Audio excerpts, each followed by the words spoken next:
Hi everyone, I'm going to be going through the Java unit review. So this is an overview of everything that you're going to see when you're trying to complete a unit. So I'm going to go ahead and view as a learner in this video series. And we're going to go ahead and just select the very first lesson. And of course, what I'm going to show you applies both to the Java A and the Java B course.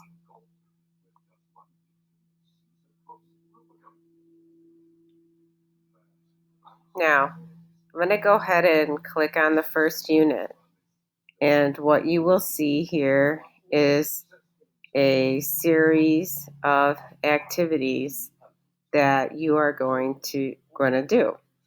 And for the most part, all the units are organized the same way.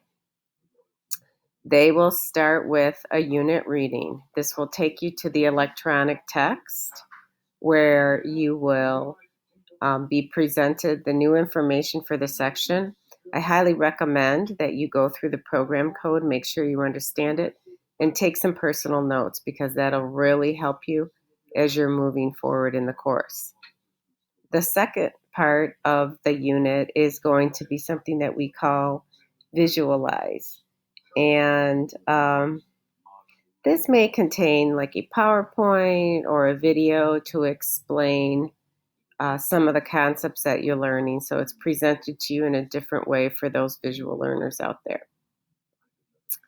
Moving on, the next part you'll be presented is coding snippets. And what these are little segments of code that allow you to play around with what you've just learned in the unit.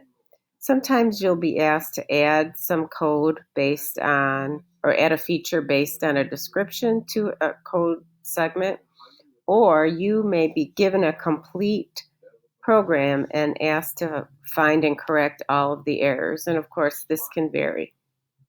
Now, these first three items are basically all practice, but they're so important in order to move on to where the largest chunk of your grade and the units come from, and that's the coding exercises.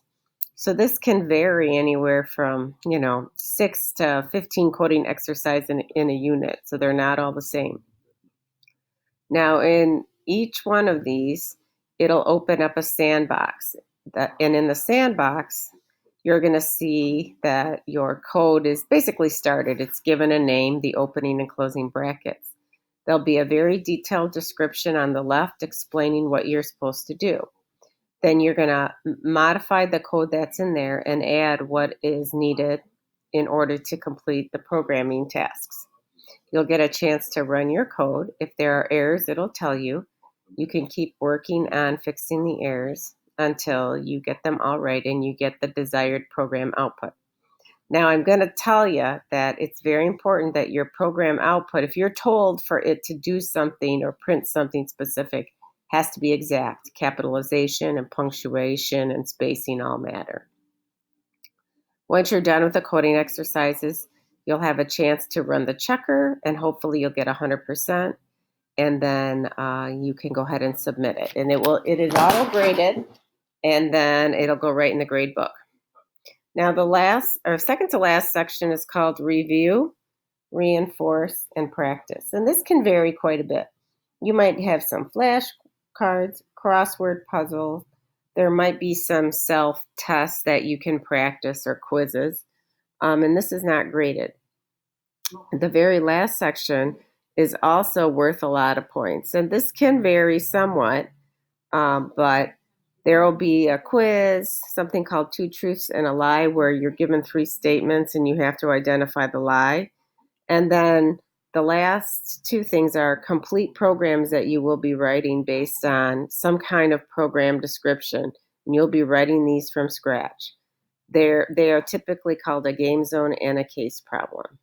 I'm going to go through some of these sections in more details in some of the other videos.